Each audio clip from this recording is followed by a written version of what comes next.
It might seem that Swap Shop, live and unrehearsed, was an unusually dangerous programme for the BBC to be broadcasting in the 70s. However, ITV already had a Saturday morning children's show without any of the virtues of swapping. It had custard pies, a compost corner, and a large chap in a black hat and cape who would throw flans at unsuspecting children and presenters. The BBC's task was therefore simple: to rescue the viewer from a breakdown in society, otherwise known as Tiswas.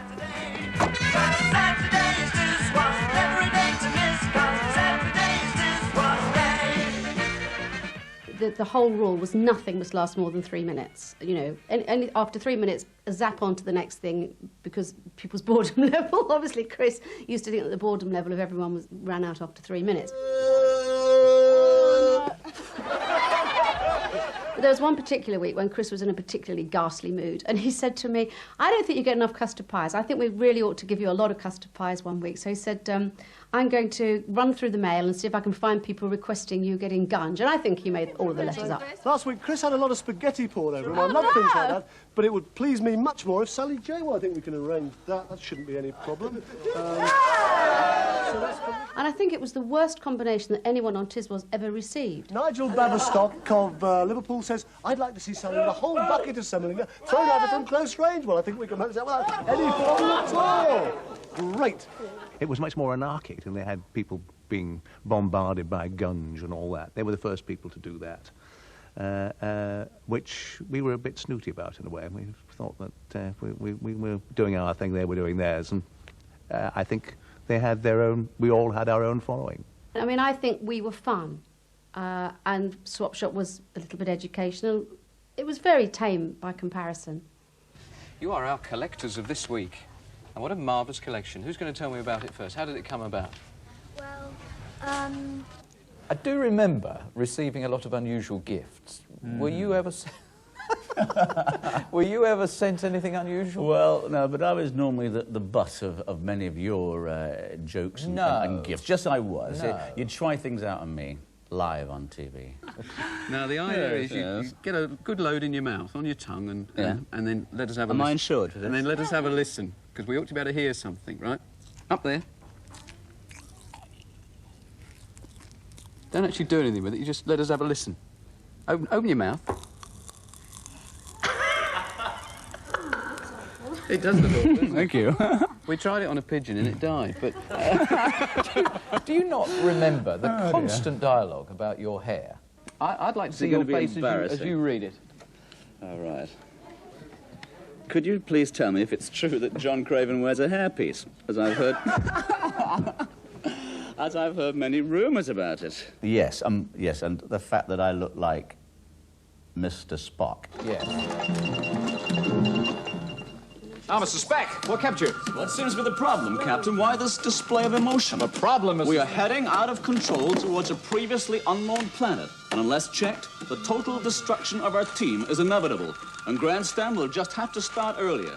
And having established the fact that you were hired entirely for your gravitas and your broadcasting strengths, how come you ended up with your arm up this thing? Yes?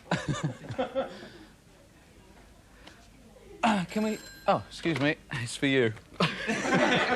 Hello? I think it was a videotape. Wasn't ready and couldn't be shown. And so there was a slight pause, or rather a long pause. So lamb was scattered along on the table along with the other soft toys. And I just sort of grabbed him and disappeared under the table and brought him up. We unfortunately don't have any mint sauce. But I shall be meeting the group a little bit later. A chance now for you to see brown sauce. I just wanna be aware, just a little Oscar, please. I just wanna be aware, or a bicycle. The group Brown Sauce came about because they were about to do a programme called the Swap Shop Awards. And I think one of the people produced on the programme had tried to book various bands and couldn't. And Noel came up with this idea, well, look, if we can't get a band, why don't we do it ourselves? Anyway, it got to number 15. And it was only meant for a joke. It was quite a surprise. But all those marvellous things like Eric. Yeah. I mean, that just happened, didn't it? Yeah. He just did it, because they had this thing that came down with the results to one of the competitions, and he just suddenly looked up and said, Eric, good morning. Could we please have the top 10 swaps? this then became a complete character. And, So much so. and it was, he had his own fan club, didn't he, Eric? Yes, he did. It didn't And exist, of He course. also got some very complicated memos from sort of administrative people because they thought he was real. And they were not entitled to another charge hand in the roof, they said. Of course, there's nobody there. Don't do that, Eric, please. Right. It's all right, we'll put him out on the OB again as soon as possible. I love the outside broadcast on Swap Shop and even Superstore. I don't know that I always found the studio environment very restrictive, and it was so nice to sort of like meet the people, the general public. How many swaps have we got left to do? Can you hold up the swaps that we've still got left? We haven't got many, have we? We'll be running out soon. And Noel would just take it upon himself at sort of like, I don't know, 9:32 to say, let's have a look and see, where are you, Keith? And I'd be there having a cup of coffee, doing up my shoelaces, you know. Keith, where are you? I think we've caught him out, whatever he's doing. We're just about to... Love it, love it, love it. You knew you were on a winner from the first one. You get a feeling about something that's really good. And then in the end, it ran for 6 years instead of 6 weeks. It just went on. Maggie, John and I have nicked something off the set, and it's yours. Splendid. A big, big thank you to all of you who've been watching us for the last 6 years. Thank you very much indeed. A personal thank you from me to all the names you're about to see. From the Swap Shop team, goodbye.